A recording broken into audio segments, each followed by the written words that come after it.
আসসালামু আলাইকুম প্রিয় দর্শক। প্রিয় দর্শক, আজকে আমরা আসছি নওগাঁ তাসসিন আমলের সামনে। আমরা আজকে দেখব প্রিয়তমা মুভি, আমাদের শাকিব খানের, আমাদের বাংলাদেশের গর্ব খ্যাত কিং খান, mega star superstar Shakib Khan. তো আমরা সব ফ্রেন্ড সার্কেল মিলে তো আজকে তার সিনেমা দেখতে আসছি। এর আগেও আমরা 2 দিন দেখছি, ঈদের দিন দেখছি, ঈদের পরের দিনও দেখছি।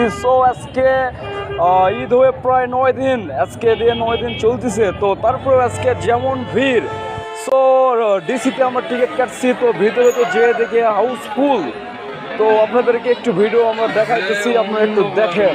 তারপরে আপনারা ধীরে ধীরে আস্তে আস্তে কমেন্টে আমাদেরকে রিপ্লাই দিবেন। আর ছবিটা আপনারা যারা যারা দেখছেন তারা তারা একটি করে কমেন্ট করবেন আর আমাদেরকে জানাবেন আসলে ছবিটা কেমন হয়েছে, কেমন লাগছে আপনাদের কাছে।